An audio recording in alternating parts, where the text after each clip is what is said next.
bien le bonjour et surtout bienvenue dans ce nouveau vlog. Un nouveau vlog qui commence encore une fois filmé au téléphone, même problématique qu'hier. Je suis en train d'exporter le vlog que je viens de monter et du coup j'ai pas la carte SD pour ma caméra. Du coup c'est le vlog qui s'appelle Enceinte et étudiante qui fait 17 minutes. J'essaye normalement de les garder plus autour de 15 minutes. Je sais que je les dépasse toujours à 16 et tout, mais je papote beaucoup trop et après genre j'ai pas envie de couper des trucs, donc j'espère que ça vous dérange pas trop. Je vais essayer quand même de raccourcir un peu parce que au-delà du fait que je prends beaucoup de votre temps, moi ça prend énormément de mon temps de le monter parce que là j'ai eu presque 3 heures de montage, donc c'est pas ouf. J'ai pas envie de me lever du coup. Qu'est-ce que ça va être quand on va être à 3 dans ce lit avec un petit chien mignon comme ça et un petit bébé mignon de l'autre côté. Mais moi je vais plus jamais me lever, genre ma vie va être dans mon lit. Alors aujourd'hui, qu'est-ce que nous allons bien pouvoir faire? Il faut que je lise mes textes, de toute façon, ça j'ai pas du tout envie, mais c'est pas une question d'envie. Et après ça, je crois que j'aimerais bien enfin faire le tri des habits, ce dont je vous parlais il y a quelques jours. Parce que ça fait 3000 ans que ça traîne chez moi et il faut que je m'en occupe parce qu'il y a mes habits à moi, mais il y a aussi plein d'habits pour bébé, mais ça, je vais vous expliquer ça dans quelques instants. Pour le petit déjeuner ce matin, je vais faire exactement la même chose que hier. Enfin, techniquement, je vais manger aujourd'hui presque exactement la même chose qu'hier parce que comme je vous disais déjà au début de la semaine, le programme que je suis là, le Veganuary, si jamais vous arrivez en cours de route, eh bien, il prévoit des portions beaucoup trop grandes pour ma personne. Ce qui fait que hier soir, j'ai fait une soupe, il me reste encore plus de la moitié, donc je vais la manger ce soir. Et avant-hier, j'ai même pas fait le repas du soir, donc c'est-à-dire une petite lasagne, parce que du coup, j'avais encore des restes et tout, des repas d'avant, et du coup, je préférais manger ça, plutôt que de cuisiner quelque chose de nouveau.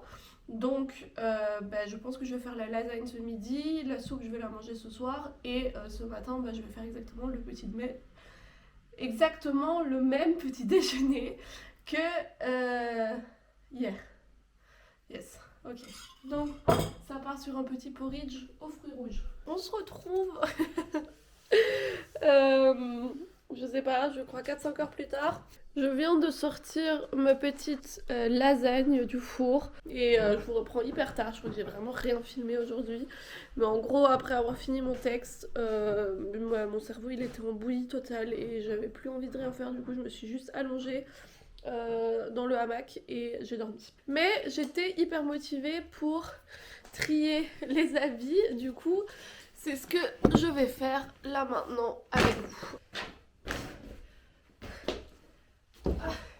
Alors on va prendre ce sac là et on va mettre tout ça là-dedans. On va commencer par la chose la plus facile, c'est-à-dire mes habits à moi, parce que je dois pas faire de tri, étant donné que j'ai déjà fait un tri, c'est juste que j'ai eu la flemme de les emmener au truc de don. J'ai envie d'amener en fait tous ces habits à la Croix-Rouge parce que du coup ils s'en occupent un peu mieux que les conteneurs normaux d'habits, parce que à la Croix-Rouge en fait ils donnent du coup les habits aux gens les plus démunis, mais que ceux qui sont encore utilisables, et c'est donné à l'intérieur du pays, donc c'est pas envoyé n'importe où, et ils sont en collaboration avec des entreprises qui recyclent les habits. Du coup en fait tout ce qui est détérioré et qui ne peut plus être mis est donné directement à des entreprises qui vont faire le recyclage. Donc il n'y a pas de truc comme quoi on envoie ça à des décharges ou on dépose ça dans des pays pauvres et tout. Et de base je voulais aller les donner dans la friperie de la Croix-Rouge, mais c'est dans la ville d'à côté et j'ai eu la flemme pendant bien 1 an, 6 mois de déposer ça là-bas. Du coup maintenant ce que je vais faire c'est que je vais aller les déposer dans le conteneur qui est près de chez moi. Et puis j'ai un autre panier avec tous des trucs que j'ai envie de vendre sur Vinted, parce que c'est des choses qui sont encore en super bon état, qui ont jamais été portées presque, et qui sont des choses où je sais que ça va me faire un peu d'argent, mais la plupart d'entre elles ce sont des choses d'été. Du coup je vais attendre le mois de mars tout quoi avant de mettre tout ça en ligne, parce qu'au mois de janvier personne n'en veut des trucs d'été.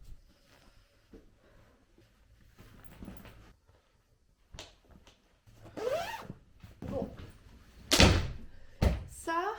c'est fait. Maintenant on va passer aux choses un peu plus compliquées. Si vous suivez cette chaîne depuis déjà un petit moment et surtout que vous avez suivi la première saison des vlogs du mois de janvier, du coup il y a 2 ans, vous savez que j'ai eu une période où j'achetais... Enfin, en fait cette période c'était pas juste ce mois de janvier, c'était genre les 2 dernières années.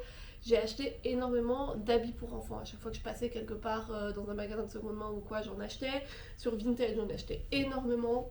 Et en fait, il y a beaucoup de gens déjà à l'époque qui me faisaient remarquer que c'était un peu bizarre parce que du coup, bah, j'étais pas encore enceinte, je savais pas encore quand ça allait arriver, du coup, au niveau des saisons, des tailles, tout ça, enfin bref, c'était pas très très logique. Et en fait, le truc, c'est que pour moi, dans ces achats-là, il n'y avait pas de raison rationnelle de l'achat, donc j'achetais pas dans le but de vraiment utiliser les trucs, c'était plus genre un exutoire, c'était plus une manière de canaliser en fait cette envie très pressante de tomber enceinte et du coup bah pour moi ça a été vraiment une manière de pouvoir me projeter dans ce futur que je n'avais pas encore et du coup bah je me projetais par le biais de l'achat de vêtements de bébé. Heureusement que j'ai acheté que des trucs de seconde main, du coup il n'y avait pas réellement de grand impact de mes achats. C'est pas comme si j'avais acheté plein de trucs neufs et que du coup il y aurait eu de la production à cause de ma petite lubie.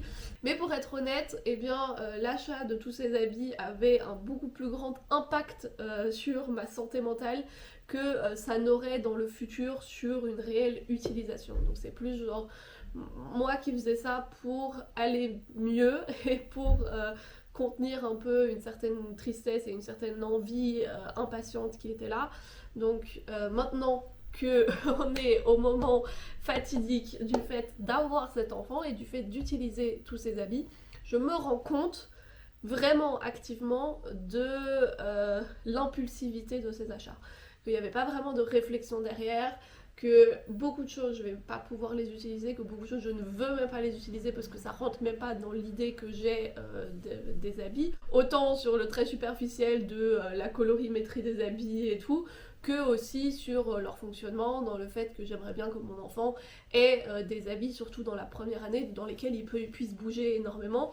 Donc principalement des leggings, des bodys et des t-shirts, genre tout le gnangnan autour et tout, bah c'est pas trop quelque chose que moi j'ai envie d'infliger à mon enfant. Du coup, bref, tout ça pour dire que j'ai énormément d'habits et qu'il faut que je trie tout ça parce que je ne vais pas pouvoir garder tout ça. Et si moi je ne peux pas garder, ça veut pas dire que quelqu'un d'autre ne sera pas content avec. Du coup, je vais faire un grand tri de plein de choses que je vais vendre, mais surtout de savoir ce que je vais garder réellement pour savoir ce dont j'ai encore réellement besoin. Pour ce faire, je me suis fait une petite liste que je vous montre actuellement sur l'écran. Après avoir regardé beaucoup de vidéos YouTube, beaucoup de listes sur Pinterest et Instagram de trucs dont on a réellement besoin, j'ai un peu fait pour moi une liste des choses dont je pense avoir réellement besoin et du coup je coche à chaque fois ce que j'ai déjà. Donc j'ai mis à chaque fois la taille, ce que c'est censé être comme âge, parce que je n'y comprends rien du tout dans les tailles et les âges des trucs pour enfants, surtout que je suis sûre que c'est totalement approximatif et qu'au final je vais le faire au feeling quand ce sera là. Mais du coup j'ai noté aussi derrière approximativement le mois environ durant lequel ça va être pour savoir environ comment devraient être les conditions météorologiques autour de moi.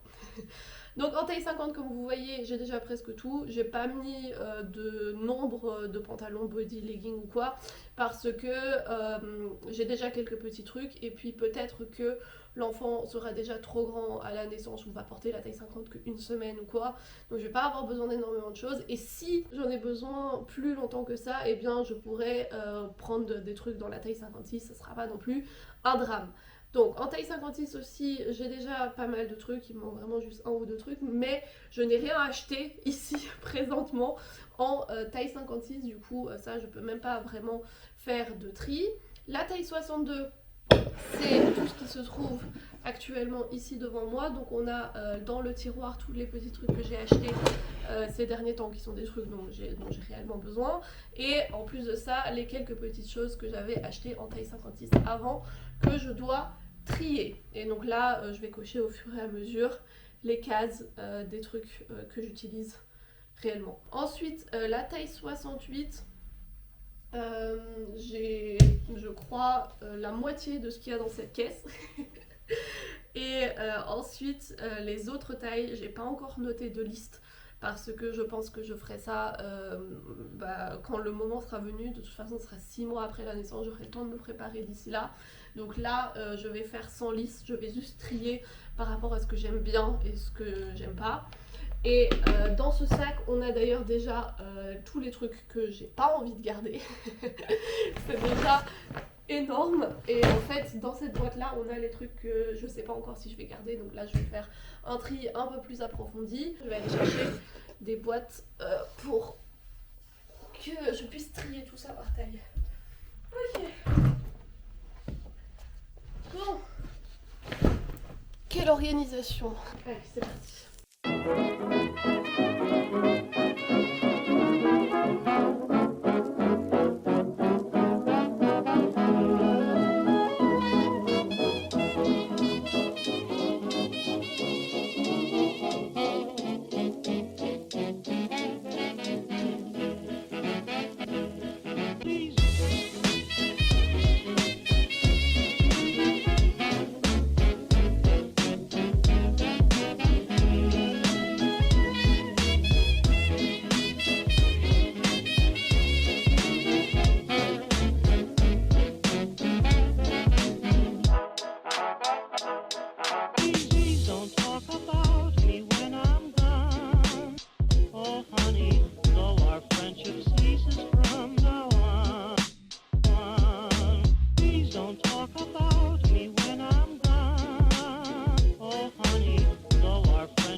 Ça a été hyper compliqué, mais c'est bon, j'ai fini. Donc tout ce qu'on a dans ce tiroir, c'est la taille 62, c'est tous les trucs que j'ai envie de garder. Vous avez vu à côté sur ma liste, j'ai noté tous les trucs du coup que j'ai déjà et ceux qui me manquent.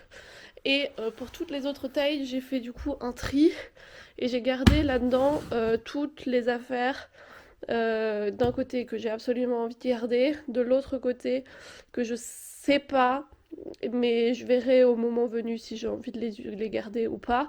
Et là-dedans, on a vraiment toutes les tailles jusqu'à la première année. Donc vraiment là-dedans, on a le 6 mois, 9 mois, 12 mois.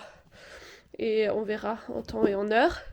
Et puis de l'autre côté, on a du coup tout ce que j'ai envie de vendre ou de donner. Donc dans ce sac là on a toutes les petites tailles, à savoir 50, 56, 62.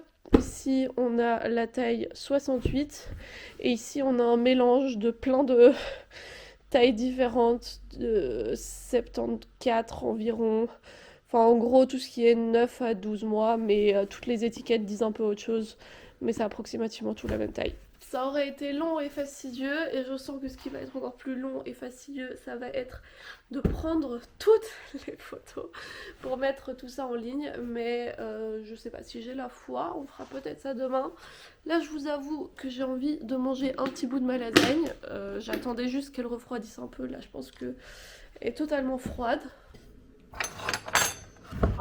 Oh non ça va. Hop. Yes, c'est très appétissant ce que je suis en train de faire.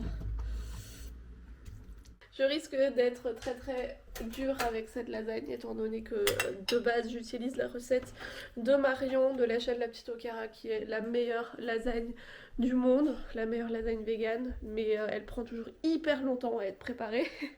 Du coup celle-ci elle a pris beaucoup moins longtemps, mais je suis sûre qu'elle sera aussi beaucoup moins bonne.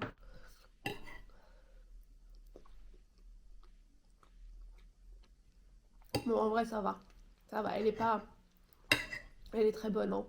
Elle est de loin pas aussi bonne que la recette que je fais d'habitude, mais elle est très bonne et puis elle était très rapide à faire. Donc je valide. Bon, maintenant qu'il est un peu plus tard et qu'il fait déjà noir dehors, je vais enfin pouvoir sortir, faire ma longue balade avec le chien et surtout sortir les habits que j'ai triés.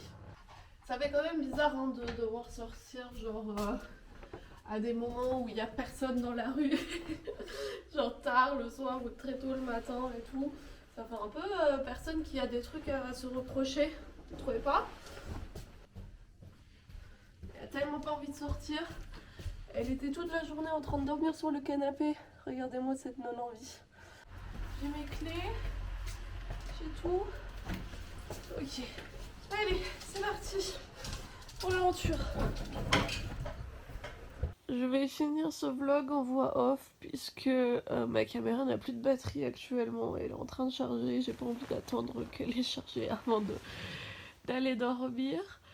Je suis revenue de mes petites péripéties. J'ai bien déposé mes habits et j'ai aussi fait une longue balade avec le chien, plus long que d'habitude. On a marché 3 km, du coup ça me fait 6500 pas. Donc objectif pour aujourd'hui atteint. Demain, on espère que demain sera une journée un peu plus productive. J'avoue que je commence à perdre un peu la motivation, étant donné que je dois rester à la maison et que je peux rien faire. Mais bon, on essaye de rester positif. Je vous remercie en tout cas d'avoir passé cet agréable moment avec moi et de toujours être là et de suivre ces vidéos au quotidien et tout. Ça me fait vraiment vraiment plaisir et c'est un très beau cadeau que vous me faites. Donc merci à vous et à demain pour la prochaine vidéo. Bonne nuit.